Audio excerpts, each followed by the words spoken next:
Hi viewers, this is Ganesh. ఈరోజు నేను మీకు ఒక చిన్న క్లారిఫికేషన్ ఇద్దామని అనుకుంటున్నాను. ఒక బ్రదర్ నాకు కామెంట్ చేశారు ఒక పెట్టిన వీడియోలో. సో ఆ కామెంట్కి నేను ఆన్సర్ ఇచ్చాను, బట్ ఎందుకో అనిపించింది దాన్ని కూడా వీడియో చేస్తే బాగుంటుంది అని. సో అదేంటంటే డైనోసార్ల గురించి బైబిల్లో ఉంది అని చెప్పి నేను ఆల్రెడీ వీడియో పెట్టాను. చాలామంది పాజిటివ్గా రెస్పాండ్ అయ్యారు. Thank you for who are responding in the positive way. So మీకు డౌట్ అయితే ఒకసారి గూగుల్లో కూడా సెర్చ్ చేసుకోవచ్చు, మీ డౌట్ క్లారిఫై అవుతుంది. అయితే బ్రదర్ అడిగిన డౌట్ ఏంటో మీకు ఒకసారి చూపిస్తున్నాను. అదేంటంటే బ్రదర్ అడిగిన డౌట్ ఏంటంటే ఇక్కడ ఉంటుంది, అండ్ బ్రదర్ కూడా మంచిగానే అడిగారు. అదే డౌట్ ఏంటంటే ఇక్కడ ఒకసారి ఉన్నది చెప్తున్నాను. సో బ్రదర్ మీరు కూడా ఏమనుకోవద్దు. సో అందరికీ తెలియాలన్న ఒపీనియన్తో నేను మాట్లాడుతున్నాను, అంతే, తప్పు అనుకోకండి, ఓకేనా. బ్రో చాలా మంచిగా వివరించారు, దేవుడు దీవించును గాక. మరి ఏనుగును కూర్చుని ప్రస్తావన కూడా బైబిల్లో ఉందా అని అడిగారు. సో దానికి నేను రిప్లై ఇచ్చా. సో ఈ రిప్లై ఒరిజినల్గా నాకు ఆన్సర్ తెలియదండి. సో ఏనుగుల గురించి బైబిల్లో ఉందో లేదో నాకు తెలియదు, కానీ నేను బ్రదర్కి రిప్లై ఇచ్చా. సో ఒకసారి చూద్దాం, రిప్లై కూడా ఏమి ఇచ్చాను ఒకసారి చూడండి. థ్యాంక్ యూ బ్రదర్, అన్నీ ఎగ్జాక్ట్గా ప్రస్తావించలేదు కానీ ఎలిఫెంట్స్ గురించి కూడా ఉంది. ప్రకటన 18:12, మొదటి రాజులు 10:22, సెకండ్ దినవృత్తాంతాలు 9:21. సో ఇలా నేను దీంట్లో చెప్పుకొచ్చాను. అయితే నాకు తెలియకపోయినా నేను ఎలా చెప్పాను అనే దాని గురించి నేను చెప్దాం అనుకుంటున్నా. సో అదేంటంటే మనకి ఎప్పుడైనా డౌట్ ఉన్నప్పుడు better so we can use the interlinear Bible. So interlinear Bible అని ఒకటి ఉంటుంది. సో అది కూడా మనం వాడుకోవచ్చు. లేదా డైరెక్ట్గా గూగుల్లో క్వశ్చన్ చేసినా సరే మనకు వచ్చే ఛాన్స్ ఉంది. ఒకసారి చూద్దాం. సో నేను గూగుల్ చేసా. సో ఏమని గూగుల్ చేశానంటే ఎలిఫెంట్స్ ఇన్ ద బైబిల్ అని కొడితే నాకు ఈ రిఫరెన్సెస్ వచ్చినాయి.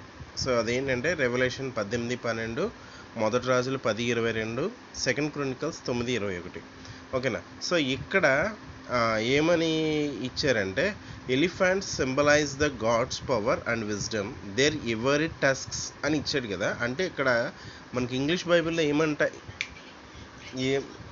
ఏమని మనకి చెప్పారంటే ఇవోరీ అని ఉంటుంది, ఓకే. ఇవోరీ లేదా ఐవోరీ, ఓకే. సో మనకు అలా ప్రొనౌన్సియేట్ చేశారు. సో అది కూడా చూద్దాం ఒకసారి. రెవల్యూషన్ 18:12 అంటే ప్రకటన 18:12 వచ్చును. ఒకసారి చూద్దాం, అది కూడా చూద్దాం. ప్రకటన 18:12 కదా. సో మామూలుగా మన బైబిల్ యాప్ ఉంటుంది కదా, సో దాంట్లో తీస్తున్నాను ఫస్ట్, ఓకే. ప్రకటన 18:12 అన్నారు కదా. అంటే జస్ట్ ఫర్ మనకి ఎలా తెలియని విషయం ఎలా తెలుసుకోవాలి అనే ఉద్దేశంతో దాని గురించి మాత్రమే నేను ఈ క్లారిఫికేషన్ ఇస్తున్నాను. ఒకవేళ మీకు తెలిస్తే నో ప్రాబ్లం, ఓకే. ఇక్కడ ఇచ్చారు చూడండి, ప్రతి విధమైన దబ్బమరాను, ప్రతి విధమైన దంతపు వస్తువులను. సో దంతపు వస్తువులను అని మాట్లాడింది దేని గురించి అంటే ఏనుగు గురించి. సో మళ్ళీ మీకు డౌట్ రావచ్చు, అది ఏనుగే అని మీరు ఎలా చెప్తారు బ్రదర్ అని. సో ఒకసారి చూడండి. సో కింద ఇచ్చాడు చూడండి, the merchandise of gold and silver and precious stones of pearls and fine linen and the purple and the silk and the scarlet and all thine wood and all manner vessels of ivory. So all manner vessels of ivory. So అంటే ప్రతి విధమైన దంతపు వస్తువులు అని. So ఇవోరీ అనేది దాని గురించి ఇందాక నేను మీకు ఆల్రెడీ చెప్పా గూగుల్లో. సో అది ఏనుగు గురించి ప్రస్తావించారని. సో ఒకసారి మనం అది కూడా గూగుల్ చేద్దాం ఒకసారి. సో ఇక్కడ నేను ఏం చేశానంటే so what is the meaning of ivory అని కొట్టా. సో ఒకసారి అది కూడా చూద్దాం. ఐవోరీ, ఓకే, లైవ్ చేద్దాం. IVORY ivory meaning. ఒకసారి ఐవోరీ మీనింగ్ చూద్దాం. A hard creamy. సో ఇక్కడ సింబల్ కూడా ఇచ్చారు చూడండి ఒకసారి. ఒకవేళ ఇంకా మనకు డౌట్ అయితే మనం ఇమేజెస్ కొట్టినా సరిపోతుంది. ఇదిగోండి, చూసారా, ఏనుగు దంతాలు వస్తున్నాయి, అర్థమవుతుందండి. ఐవోరీ అంటే సో ఏనుగు దంతాలని అర్థం. ఎంతకన్నా మనం క్లారిటీగా చెప్పాల్సిన పని లేదు. ఇకపోతే ఇంకా 2-3 రెఫరెన్సెస్ ఇంకా ఉన్నాయి కదండి. సో వాటి గురించి కూడా చూద్దాం. సో ఇంకెక్కడ చెప్పానంటే మొదటి రాజులు 10:22, మొదటి రాజులు 10:22,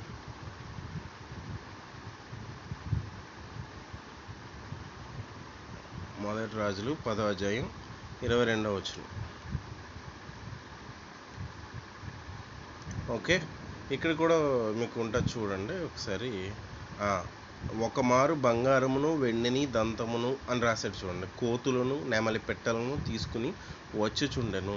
1వ రోజులు 10వ అధ్యాయం 22వ వచనంలో ఉంది. సో ఇక్కడ కూడా ఏమని మాట్లాడతాడంటే ఇవోరీ అని మాట్లాడతాడు చూడండి. Bringing gold and silver ivory. So బంగారము, వెండి, దంతము. ఓకేనా? అర్థమవుతుంది కదండి. తర్వాత ఇంకా లాస్ట్ రిఫరెన్స్ ఏంటంటే 2వ దినవృత్తాంతాలు 9వ అధ్యాయం 2వ దినవృత్తాంతాలు 9వ అధ్యాయం 20 ఒకసారి అది కూడా చూద్దాం. 2వ దినవృత్తాంతాలు 9వ అధ్యాయం 21వ వచనం చూద్దాం. ఓకే, 21వ వచనం. సో కొంచెం దీనికి పైకి వెళ్తే ఉంటుంది. సో ఒకసారి చూద్దాం. సో 9వ అధ్యాయం 20వ వచనంలో ఉంది చూడండి. వెండి, ఏనుగు దంతము, కోతులు, నెమళ్ళు అను సరుకులతో వచ్చి చుండెను. అంటే ఇక్కడ క్లియర్గా రాస్తారు తెలుగులో అయితే ఏనుగు దంతములు అని. ఓకేనా అండి? అంటే నేను ఈ వీడియో చేయడానికి కారణం ఏంటంటే కొన్ని విషయాలు మనకు తెలియనప్పుడు so better we can use the English Bible parallelly. ఓకేనా? ప్యారలల్గా ఇంగ్లీష్ బైబిల్ చూసుకోవడం బెటర్.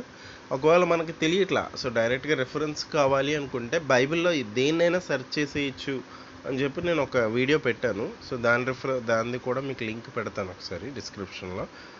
అది కూడా ఒకసారి చూడండి. తర్వాత ఇంకొకటి ఏంటంటే మనకి ఈ మధ్యన ఇంటర్లీనియర్ బైబిల్ అని ఒకటి వచ్చింది. చాలామంది ఏమంటున్నారంటే సో బైబిల్లో ఒరిజినల్గా ఇలా లేదు, ఇది ట్రాన్స్లేషన్ ఇలా మార్చేశారు అని చెప్తున్నారు కదా. సో ఒరిజినల్గా గ్రీక్లో ఎలా రాశారు, సో లేకపోతే హెబ్రీలో ఎలా రాశారు అనే దాని గురించి కూడా దాంట్లో ఉంటుంది. సో నాకు ఛాన్స్ ఉంటే ఇంకొక వీడియో చేస్తాను. సో మనం కొన్ని పొరపాట్లు అంటే మనకి తెలియదు కదా, చాలాసార్లు ఏమంటారంటే మూల భాషలో ఏముందో తెలుసుకోవాలి అంటారు కదా.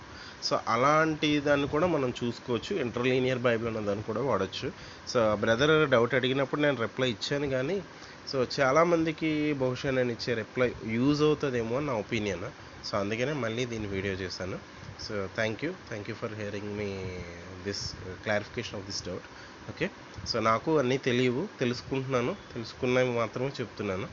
ఒకవేళ మీకు ఏమైనా తెలియకపోతే అడగండి, నేను తెలుసుకున్నానని చెప్తాను. ఓకేనా? Thank you for giving me this time. So please ఒకవేళ కనుక మీకు నచ్చితే షేర్ చేయండి, సబ్స్క్రైబ్ చేయండి, లైక్ చేయండి. Thank you.